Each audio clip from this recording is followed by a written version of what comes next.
That's Brad Holmes, and I'm asking the question. And I don't care about touchdown or no touchdown. It's preseason, but there's a hype generating around Isaac TeSlaa, and some people get upset when I said the minute they drafted him, that's Jamo's replacement. Okay, well, yell at clouds. You don't use 3 third-round picks to get the pick, basically, and draft a 6'4" athletic freak for him to do what? Be your 5th option? I think it's insurance. And I was talking to Evan Jenkins during the break. Rico, look, here's your Tim Patrick over-unders last year. I think it's pretty clear TeSlaa's going to play. Over-under 34.5 catches this year. Over-under 380 yards. Over-under 3.5 touchdowns. I don't think it's crazy to say he could go over on all of those. Mm-hmm. If he's real. If this hype is real. That's TeSlaa, not Tim Patrick. Correct. Okay. But those numbers were Tim Patrick. Oh. He had 39 catches for 340-something yards and 3 touchdowns. And you were a Tim Patrick guy. And there's nothing wrong with that. Tim Patrick helped this team.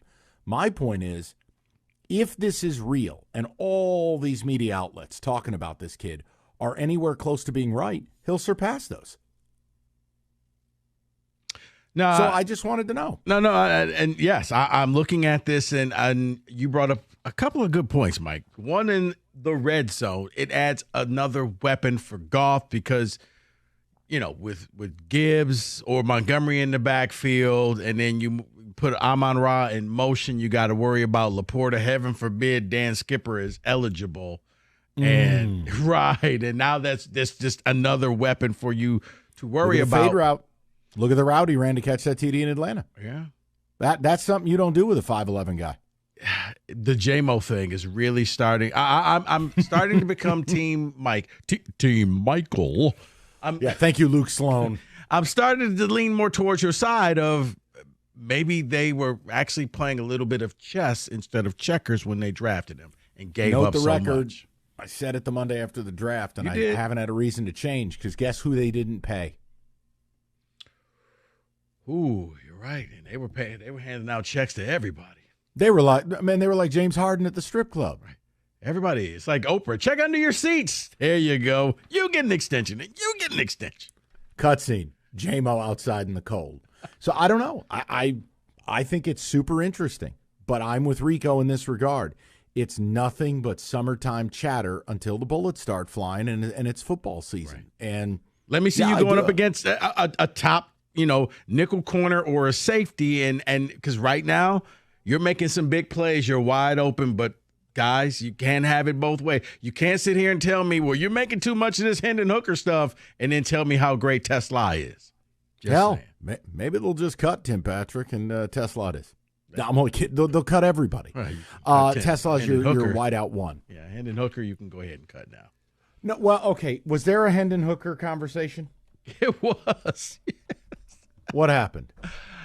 I mean, you had some people, especially on the morning show, saying, hey, the Lions just haven't used him correctly and let him run with the ones. And, he still has potential. I'm like, potential for what?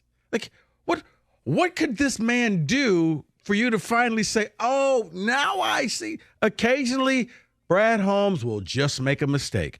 Every GM does. You make that draft pick, and it fails. And you just own it. And the good ones own it very quickly and move on. They don't drag it out. They don't try to, no. What if we do? No, he's not going to work. He's awful. No, he's terrible. Yeah. Also, too, I'm only half kidding about Tim Patrick not being here, by the way. Yeah. I mean, I can see that. He's expendable. Well, he's a one-year deal. If this kid's balling, I mean, at a minimum, he's Tim Patrick's replacement, right? Yeah. And he's got way more upside than Tim Patrick, respectfully, right? Rookie deal. Exactly. Right. I don't think I did a good job the way I said it, where I think people thought I was being flippant, but I'm not. I don't know that Tim Patrick will make this team. If this media coverage is real, TeSlaa took Tim Patrick's gig. Do what you want with it. Hell, Lion fans are still hiding under their bed. It's crazy. You have full rack on Michigan State football, but you can't get Lion fans to talk about their team. Change out of your onesies and join the adults. Last season's over. I know it sucked the way it ended. It's okay to come outside now. David, what do the ticket texters have? And then we'll go to the calls we do have. TeSlaa could be a bigger, faster version of Welker, Edelman, and Amendola. You leave St. Oh, the all-white comp. That's always fun. I can't even finish reading without Jeff next to me laughing. Hey, David, go ahead. Let's put Ricky Pearsall in there as well. Yeah, he's a dead ringer for Ed McCaffrey and Phil McConkey. I see a little Jason Sehorn in him. Oh, Mike wins. I at least said Tim Patrick, okay? For the record. Like, I love how you can't just say a super athletic 6'4" white guy doesn't comp to any black receiver in the league. Right. We're just going to go with the all-white team. He plays the game the right way. He's a real team player. He's so well-spoken. Well, you know what, Michael? It's Jason Sehorn. Oh, my God. He reminds me of Luke Sloan. Go ahead, David. Good grief. Well, you know what the nickname they're trying to get him is coleslaw, because, it's coleslaw and he's white and he's dangerous when he's left open. Or is that what left out? Yeah, something like that. Yeah. I was like, okay. This is the dumbest thing I've ever heard. Sure.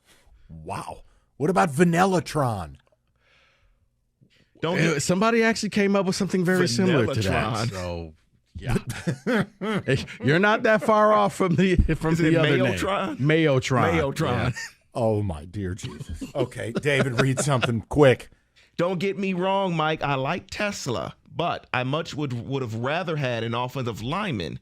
I think that was a more important need than trading an extra third-round pick to get him. Right, but that's not up for debate.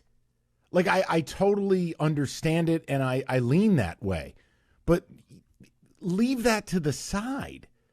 Like, this is about now. I can't change that. He's here. They gave up 3 third-round picks to go and get the guy. I think he's replacing Tim Patrick. And, he kind of reminds me of a cross of Eric Decker, Jordy Nelson, and Brandon Stokely. With a touch of Joe Juravicius, Ricky Prohl, and Bill Schroeder. You're on a roll now, but I can't keep up with you. How about a side of Wayne Corbett and Max Speedy? You know what? How about this? I'm going to Google famous white wide receivers.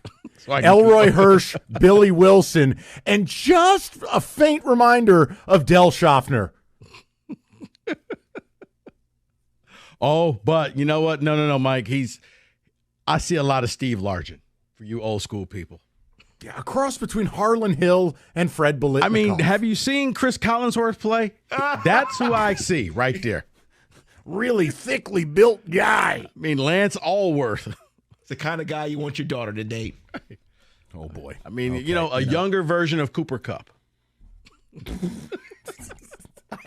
Why do we do that in sports? Why do we always do that? He's a pretty guy. He's a real grinder, Jeff. Oh, man. I don't know. We'll get to the calls momentarily. Somebody get TeSlaa a comp to just who he actually plays like, and don't just recite white wide receivers, please. Thank you. I don't know, man. Hunter Renfrow. Okay. He was 4 feet tall. He's white.